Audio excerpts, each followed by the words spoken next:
Le Québec a eu plusieurs changements politiques, sociaux ou économiques durant l'histoire. Toutefois, aujourd'hui, je vais vous parler de l'évolution de la société québécoise de 1960 à 1980. Tout d'abord, je vais parler des changements sur l'aspect politique. Il faut savoir qu'avant 1959, c'était l'Union nationale qui avait fait son mandat avec à la tête Maurice Duplessis, mais cependant, il a été décédé subitement en 1959. Et même s'il a redonné le pouvoir à un de ses ministres du pôle Sauvé, il va aussi décéder quelques temps plus tard. Donc ça va vraiment ébranler l'Union nationale. Et un des grands changements québécois était l'élection du Parti libéral qui a la tête de Jean Lesage.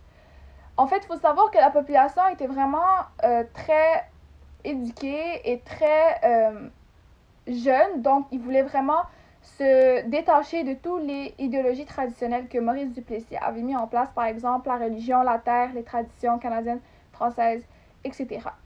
Un de ses slogans les plus populaires était "C'est le temps que ça change", donc ça amène à savoir que la population avait soif de changement et ils voulaient vraiment que il y ait une nouvelle modernisation. Comme ici dans le document 93, vous pouvez voir un autobus avec une affiche qui dit le slogan de M. Jean Lesage. Et ça va aussi mener la révolution tranquille pour vraiment le détachement très calme de toutes ces idéologies.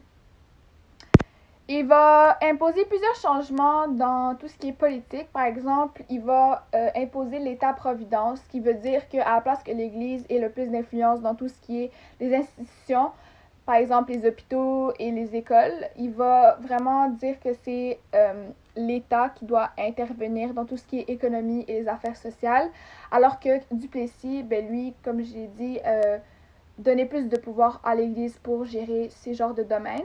Il va aussi vouloir la laïcisation de l'État, donc le retrait de l'influence de l'Église au sein de certaines institutions pour vraiment que ça soit laïque et qu'il y a la neutralité religieuse de ces domaines-là. Et il faut savoir aussi que, puisqu'il y avait plusieurs immigrants qui étaient venus pour s'intégrer, la laïcisation vraiment les aidait parce que c'est pas tout le monde qui pratiquait la religion catholique. Donc ça a vraiment aidé à que le Québec évolue. Ensuite, il y aura aussi des réformes sur l'éducation. Il faut savoir que l'Église avait vraiment beaucoup d'influence parce que les sœurs, entre autres les sœurs, c'est elles qui donnaient les cours aux enfants. Donc là, Paul Girin-Lajoie va créer une commission d'enquête pour étudier vraiment tout ce qui est le système d'enseignement. Et il va le confier à Alphonse-Marie Parent, qui va créer qui va créer le rapport Parent. Et celui-ci va vraiment démontrer que le Québec avait un énorme retard par rapport à d'autres pays, puisque c'était pas vraiment une priorité pour Maurice Duplessis. Et il va aussi démontrer que l'éducation est un droit universel de tout individu peu importe le sexe, l'âge, etc. Il va aussi créer le ministère de l'Éducation et il va proposer quelques changements, par exemple un cours élémentaire de 6 ans, donc le primaire, et un cours secondaire de 5 ans. Comme ça va vraiment emmener la population à aller vers des métiers qui sont plus professionnels. Puis il va aussi vouloir imposer la déconfessionnalisation, donc retirer toute institution ou un État avec le caractère religieux. Un des exemples, ça pourrait être les croix sur les portes, etc. Il y a des écoles qui les enlevaient.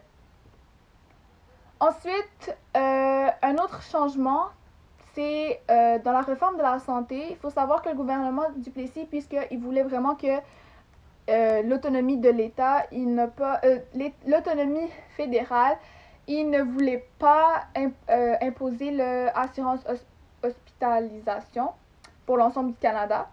Cependant, Jean Lesage a voulu changer ça parce qu'il a créé l'assurance d'hospitalisation du Québec, et tout en préservant l'autonomie, bien sûr, parce que c'est aussi important.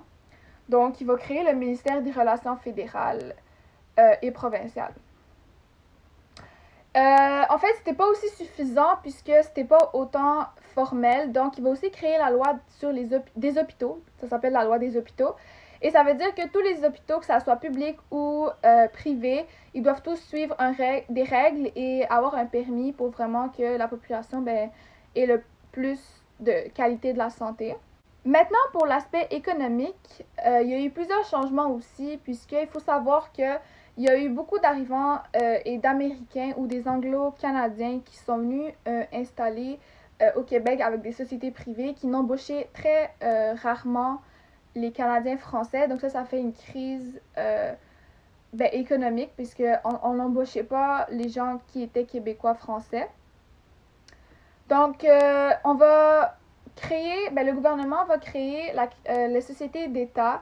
Donc, ce qui veut dire, c'est que le Québec, le gouvernement, intervient dans tout le financement des entreprises québécoises. Donc, il va vraiment donner plusieurs accommodements pour ces compagnies pour qu'elles accroissent.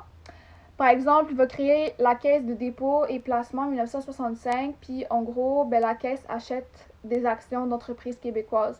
Donc ça peut vraiment augmenter les profits de celles-ci.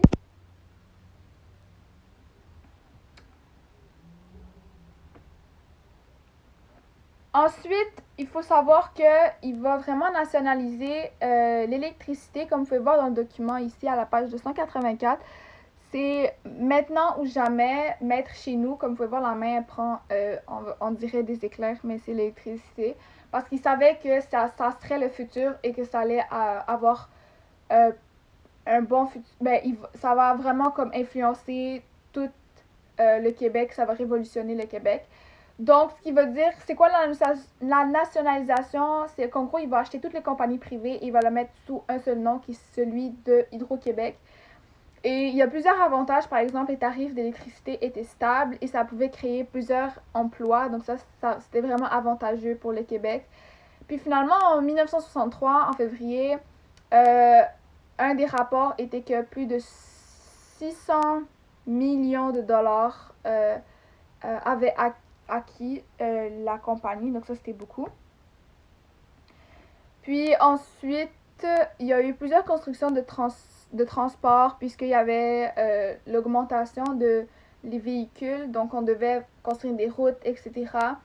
Et il y avait aussi, entre autres, une des constructions qui avait le plus avantagé le Québec était Expo 67, qui était haute pour des activités, etc. Donc ça a apporté 400 000 personnes, et ces personnes-là, c'était des touristes, donc ils pouvaient acheter des produits locaux ou emmagasiner tout ce qui était local. Donc ça, c'était vraiment bien pour l'économie. Donc c'était vraiment prospère.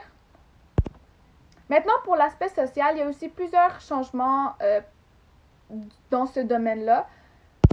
Entre autres, il y a eu des mesures progressistes. Progressiste, ça veut dire vise l'amélioration des conditions de vie et une meilleure justice sociale pour le moyen des réformes. Donc, en gros, avant 1960, avant donc le mandat de Jean Lesage, il y avait vraiment beaucoup d'inégalités dans les régions, puisque même s'il y avait des programmes sociaux, il y avait vraiment des critères très stricts. Par exemple, l'handicap, l'âge, la charge des enfants, etc. Et il n'y avait pas beaucoup de gens qui profitaient de cette aide. Donc, en 1961, le gouvernement Lesage va former la comité d'études sur l'assistance publique. Et en gros, il va demander que le gouvernement du Québec joue un rôle de premier plan en matière de sécurité sociale et d'assistance publique. Donc, il va aussi dire que c'est un droit fondamental, donc tout le monde doit... tout le monde en a besoin. Si on en a besoin, on doit lui en procurer. Et en fait, en 1960, une loi sur l'aide sociale va être mise en place. Et tout l'argent va être regroupé en une seule place. Donc, l'argent va être versé aux personnes sans emploi. Donc, ça, c'est vraiment intéressant pour augmenter la vie sociale des gens. Et puis qu'il y a moins de pauvreté et d'inégalité dans toute la province.